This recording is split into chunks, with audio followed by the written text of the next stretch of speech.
ساری دنیا کو معلوم ہے کہ اس جنگ میں صحیح کون ہے اور غلط کون ہے. ساری دنیا کو 2 اور 2 4 کی طرح معلوم ہے یہ بات. ان دنیا کی وہ عظیم طاقتیں جو صبح و شام ہمیں تہذیب سکھاتی ہیں, ہمیں دہشت گرد کہتے ہیں, ہمیں دنیا کا امن خراب کرنے والا کہتے ہیں, بار بار ہمیں تانا دیتے ہیں کہ اسلام تلوار سے پھیلا ہے, بار بار ہمیں دہشت گرد. آپ 40-50 سالوں کی تاریخ اٹھا کے دیکھو, آپ کو پتا چلے گا کہ یہ بڑی طاقتیں کیسے دنیا کی آنکھوں میں دھول جھونکنے کی کوشش کرتی ہیں. اتنا زبردست طریقے سے جھوٹ بولا جاتا ہے, اتنا زبردست, اور ایسا پروپیگنڈا کیا جاتا ہے کہ لوگ اس جھوٹ کو سچ سمجھنا شروع کر دیتے ہیں. نبی صلی اللہ علیہ وسلم نے فرمایا تمہاری یہود سے لڑائی ہوگی, جہاد ہوگا, یہاں تک کہ کوئی یہودی اگر پتھر کے پیچھے چھپے گا تو پتھر کہے گا کہ اے مسلمان یہ یہودی ہے, اس کو قتل کر دے, یہ میرے پیچھے چھپا ہوا ہے. ہر درخت بھی گواہی دے گا, ہر پتھر بھی گواہی دے گا, الا الغرقد, سوائے غرقد درخت کے. یہودیوں کا کوئی مقدس درخت ہے جو اسرائیل میں بہت زیادہ لگاتے بھی ہیں یہ لوگ. نبی صلی اللہ علیہ وسلم نے جب یہ بات ارشاد فرمائی تو اس وقت مسلمانوں کی یہودیوں سے ایسی کسی لڑائی کا تصور بھی نہیں تھا. ایک پیش گوئی تھی جو کسی کے خواب و خیال میں بھی نہیں تھا کہ صدیوں بعد جا کے ایسا ہو سکتا ہے. اس سے بھی پتہ چلتا ہے کہ ہمارے نبی صلی اللہ علیہ وسلم کی جو پیش گوئیاں ہیں اگر وہ پوری نہیں ہوئی تو آپ ٹائم کا انتظار کریں, ایک وقت پوری ہو جائیں گی. 1300 سال تک مسلمانوں کو اس حدیث کا مطلب سمجھ میں نہیں آیا. عملی دنیا میں ایمان تو تھا سب کا کہ اللہ کے نبی نے جو فرمایا برحق ہے, کیونکہ یہودیوں سے میں نے بتایا نا لڑائی ہوئی نہیں ہے. جب مدینہ سے اور جزیرہ عرب سے ان کو نکالا گیا, یہ دنیا کے مختلف ملکوں میں جا کے آباد ہو گئے. اس کے بعد یہ ہمیشہ یا تو عیسائیوں کے زیر سایہ رہے ہیں یا مسلمانوں کے زیر سایہ رہے. ان کی لڑائی اگر ہوئی عیسائیوں سے ہوئی ہے, مسلمانوں سے ان کا کبھی ٹاکرا نہیں ہوا.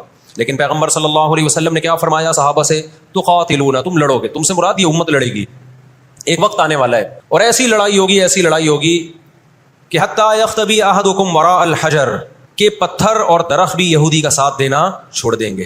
آج دنیا جن حالات کی طرف جا رہی ہے نا, یہ ایسا لگتا ہے کہ اس حدیث کے پورا ہونے کا ٹائم آ گیا ہے. ہم جب قرآن مجید پڑھتے تھے, اب بھی پڑھتے ہیں, لیکن جب طالب علمی کے دور میں جب سمجھ کے پڑھنا سیکھا ہم نے, تو ہم جگہ جگہ قرآن میں دیکھتے تھے ضربت علیہم الذلہ, اللہ نے ان پر ذلت کو مسلط کر دیا ہے. میں بار بار کہوں یہودیوں سے ہماری مراد علی الاطلاق سارے یہودی نہیں ہے, کیونکہ میرے بیان کو لوگ شارٹ کلپ بنا کے غلط چلاتے ہیں. تو بار بار میں کہتا ہوں میرا کلپ ادھورا چلاتے ہیں نا تو کوئی یہودیوں کے خلاف نہ چلائے, سارے یہودی ایک جیسے نہیں ہیں. ہم اسرائیل کے اگینسٹ ہیں تو ہماری جو لڑائی ہوگی اسرائیل سے ہوگی. حدیث میں جس یہودی سے لڑائی کا ذکر ہے اس سے مراد بھی کون سے یہودی ہیں, یہ فتنہ پرست اور شر پسند یہودی. تو آپ صلی اللہ علیہ وسلم نے فرمایا کہ تقاتلون الیہود, تمہاری جنگ کس سے ہوگی, یہود سے ہوگی. دجال کس کا سپورٹر ہوگا, بولتے کیوں نہیں, ابھی تو دجال آیا نہیں ہے اور آپ نے بولنا چھوڑ دیا ہے, جب آئے گا تو پھر تو اچھوں کی بولتی بند ہو جائے گی. کس کا سپورٹر ہوگا وہ؟ ہاں میں عرض کر رہا تھا کہ ہم جب قرآن پڑھتے تھے ضربت علیہم الذلہ, قرآن کہتے ہیں ہم نے ذلت ان کے اوپر دے ماری ہے, ان فسادوں کی وجہ سے جو یہ کرتے رہے ہیں دنیا میں, ان فسادات کی وجہ سے. ہم جب پڑھتے تھے ہم کہتے تھے اے اللہ آج تو یہودی ذلیل نہیں ہے. اسرائیل کتنا پاورفل ہے کہ گچی کس کی پکڑی ہوئی ہے اس نے, امریکہ کی. ہندوستان کو گچی سے پکڑا ہوا ہے, آج تو بڑی عزت ہے. دیکھیں آپ یہودیوں کی ہسٹری اٹھا کے دیکھیں نا, ہمیشہ کوئی نہ کوئی ایسا ان پر مسلط ہوا ہے جنہوں نے ان کی شرارتوں کا مزہ ان کو دنیا میں چکھایا ہے.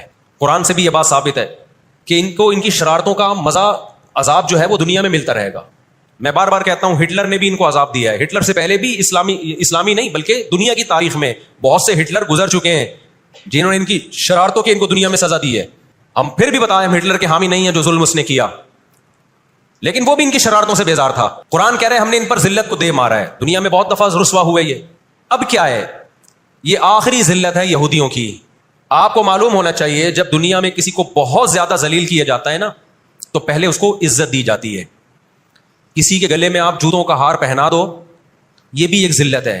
اور ایک طریقہ یہ 3 پیس سوٹ ٹائی میں آپ اس کو صدارت کی کرسی پہ بٹھائیں اور پھر آپ اس کو جوتوں کا ہار پہنا دیں. بتاؤ کون سی بڑی ذلت ہے؟ یہ دوسری ذلت پہلی ذلت سے بڑی ہے.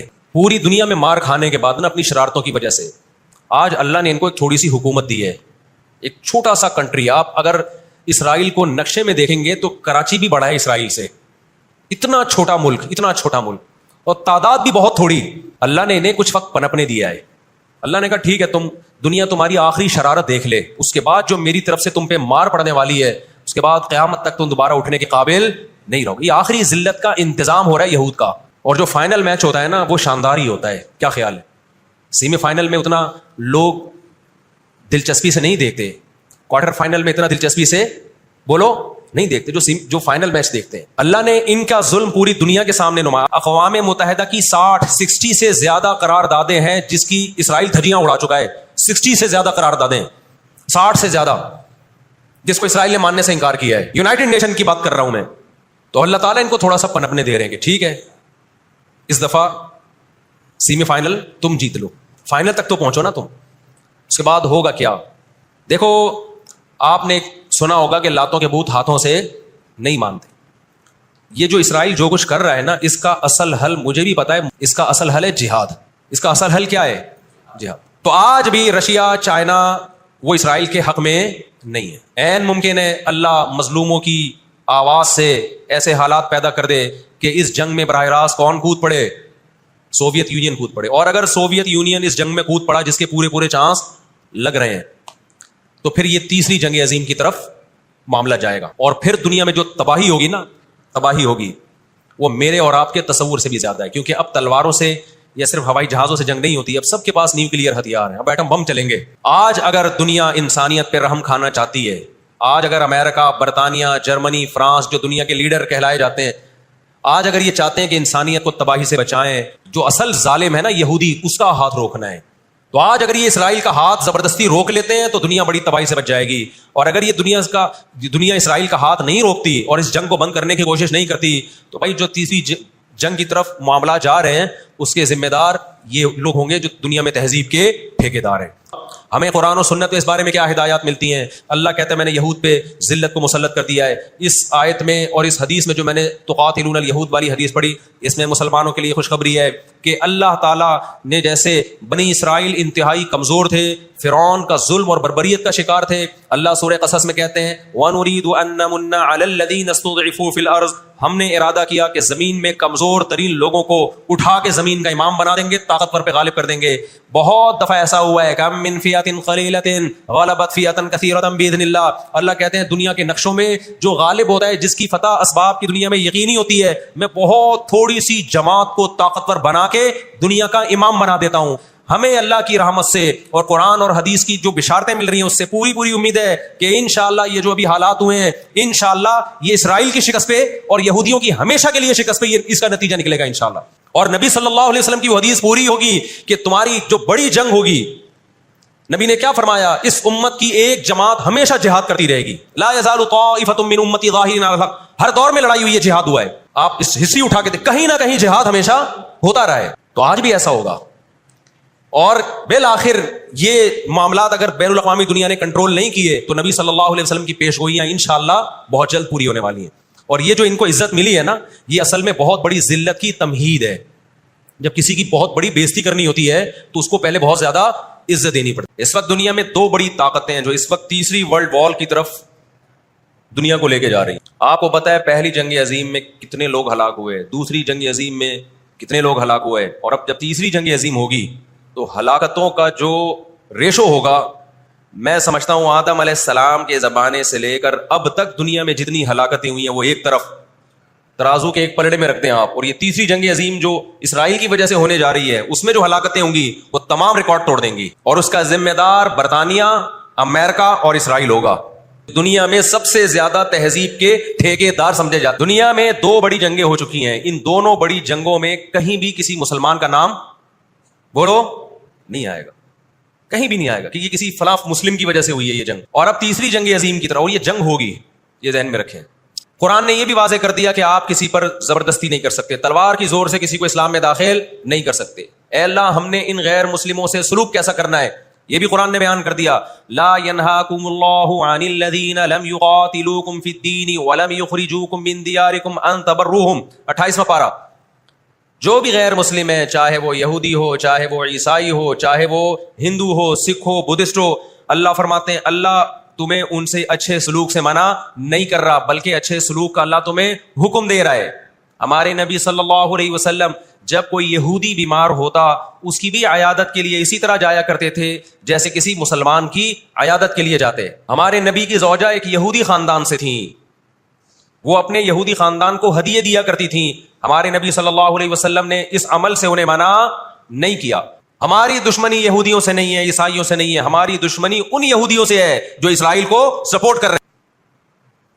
آپ اگر قرآن اٹھا کے دیکھیں، اللہ تعالیٰ نے اپنے محبوب ترین پیغمبر موسیٰ کلیم اللہ وقربناہ نجیہ، جن کے بارے میں قرآن کہتا ہے وہ پیغمبر جن کو کوہ طور پہ بلا کے میں ان سے سرگوشیاں کیا کرتا تھا، اس پیغمبر کو اللہ نے اس قوم کی طرف بھیجا. کس قدر ٹینشن دی یہودیوں نے موسیٰ علیہ السلام کو.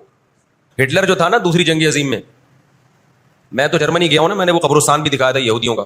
ہٹلر نے یہودیوں پہ بہت زیادہ ظلم کیا، جو بالکل غلط کیا. ہم اس ظلم کو کبھی بھی حوصلہ افزائی نہیں کرتے، دیگوں میں اٹھا کے زندہ ڈال دیا کرتا تھا. ہم اس عمل میں ہٹلر کی بالکل بھی حوصلہ افزائی نہیں کرتے، اس عمل کو اپریشیٹ نہیں کرتے. لیکن اس نے ایک تاریخی الفاظ کہے تھے، اسے پتا تھا دنیا مجھے برا کہے گی بعد میں کہ لاکھوں یہودی مار دیے میں نے. اس نے کہا میں چاہتا تھا سب کو قتل کر دیتا، ایک بھی زندہ نہ چھوڑتا، لیکن کچھ میں زندہ چھوڑ کے جا رہا ہوں تاکہ دنیا جب مجھے یاد کرے گی نا کہ یہودی ظالم تھا تو دنیا کو پتا چلے گا کہ میں نے ان کو قتل کیوں کیا.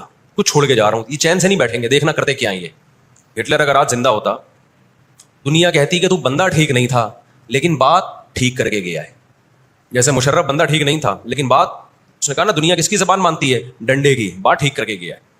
اور میں آپ لوگوں کو بھی کہتا ہوں، آپ کا گھر بھی ایک چھوٹی سی ریاست ہے، گھر میں آپ کا روب ہوگا تو صحیح چلے گا. گھر روب نہیں ہے تو بھی دماغ سے نکال دو کہ میں محبت اور امن شانتی کے ساتھ گھر صحیح چلے گا. امن شانتی سے ہی چلتا ہے گھر. روب کا ہونا بھی کیا ہے، اس کے بغیر نہیں ہوتا گزارا. سمجھتے ہو کہ نہیں؟ تو اللہ نے آدمی کو آدمی اس لیے بنایا ہے کہ اس کا تھوڑا روب رہے گھر کے اندر. روب ختم تو گھر سے بڑی مصیبت پھر کوئی نہیں ہے. دنیا بھی اسی اصول پہ چلتی ہے. قرآن نے ان کے بارے میں کیا کہا؟ ضربت علیہم الذلہ، ہم نے ان پر ذلت کو دے مارا ہے. آپ کو پتا ہے کہ یہود کا لفظ اتنی بڑی گالی دنیا کے لیے بن گیا تھا. ایران میں بہت زیادہ یہودی ہیں، پتا ہے آپ کو؟ اسرائیل کے بعد سب سے زیادہ یہودی ایران میں ہیں، لیکن انہوں نے اپنا نام ایران میں یہود نہیں رجسٹرڈ کروایا، کلیمی رجسٹرڈ کروایا ہوا ہے موسیٰ کلیم اللہ کی نسبت. کیوں؟ ان کو پتا ہے کہ یہود کا لفظ دنیا میں کیا بن چکا ہے؟ گالی. شرم آئے گی کسی کو بتاتے ہوئے کہ میں یہودی ہوں، اس لیے ایران میں انہوں نے اپنے آپ کو رجسٹرڈ کس نام سے کروایا ہے؟ کلیمی کہتے ہیں ان کو. لیکن جتنا شر اور فساد اس قوم میں ہے، قرآن کہتا ہے کہ اتنا دنیا میں کسی اور قوم میں نہیں ہے. لا تجدن اشد الناس عداوة للذین آمنوا اليہود، اللہ کہتے ہیں تم مسلمانوں کا سب سے بڑا دشمن، دنیا کی جتنی قومیں ہیں ان میں سب سے بڑا دشمن کس کو پاؤ گے؟ یہود کو پاؤ گے. اس کے بعد مشرکین کو پاؤ گے، اور اسلام کے سب سے زیادہ قریب تم کس کو پاؤ گے؟ نصارہ کو، عیسائیوں کو پاؤ گے. آج امریکہ اسرائیل کو غلط کہہ کے بھی کس کا ساتھ دیتا ہے؟ مجھے یاد ہے چند سال پہلے امریکی صدر نے بیان دیا تھا اسرائیل نے یہ غلط کیا ہے، یونائٹڈ نیشن کے لاء کی پابندی نہیں کی ہے، لیکن ہم پھر بھی کس کے ساتھ ہیں؟ پورے الفاظ بتا رہا ہوں میں، پھر بھی ہم کس کے ساتھ ہیں؟ مانتے ہوئے. اس کو پتا ہے، وہ اس کی مثال وہ 50-50 میں ایک آیا کرتا تھا نا، 50-50 میں ایک کلپ وائرل ہوا ہے کہ کمنٹری ہو رہی ہے کہ سلیم اللہ بہت اچھا کھیل رہا ہے اور کلیم اللہ تو کھیل ہی نہیں رہا. اب لوگ جو کمنٹری کرنے والا ہے اس سے کہہ رہے ہیں بھائی یا تو کھیل ہی نہیں رہا، وہ جو تماشائی تھے وہ چھوڑ کے جانے لگے تو غلط کمنٹری کر رہا ہے. اس نے کہا تم جہنم میں چلے جاؤ لیکن کھیل یہی صحیح رہا ہے، بھلے تم جاؤ. وہ انہوں نے کہا ہم گھر جا رہے ہیں، انہوں نے کہا تم گھر نہیں، تم جہنم میں جاؤ، لیکن یہی سلیم اللہ بہترین کھیل رہا ہے. پھر دکھایا کہ پیچھے بندوق رکھی ہوئی ہے کسی نے. تو اس وقت امریکہ کو گچی سے کس نے پکڑا ہوا ہے؟ طاقت امریکہ کے پاس زیادہ ہے، سازشیں کس کے پاس زیادہ ہیں؟ اسرائیل کے پاس ہے. معیشت پہ ایسا قبضہ کیا ہوا ہے، گچی سے پکڑا ہوا ہے کہ ہلنا نہیں. آج دنیا میں سب سے زیادہ دہشت گردی کا شکار مسلمان ہو رہا ہے. جہاں مسلمان کا خون بہے گا دنیا منہ پہ ٹیپ لگا لیتی ہے. جہاں کوئی ایک غیر مسلم، ہماری نظر میں مسلمان کا خون بہے یا غیر مسلم کا، ہم فرق نہیں کرتے، کسی پہ بھی ظلموں کا ہم آواز اٹھائیں گے. لیکن دنیا یہ فرق کرتی ہے، لیبل یہ لگاتی ہے کہ انسانیت پہلے مذہب بعد میں، لیکن ان کا ایٹیٹیوڈ بتاتا ہے کہ ان کی نظر میں مذہب پہلے ہے، انسانیت بعد میں ہے. دنیا میں سب سے سستا خون مسلمان کا ہو گیا ہے.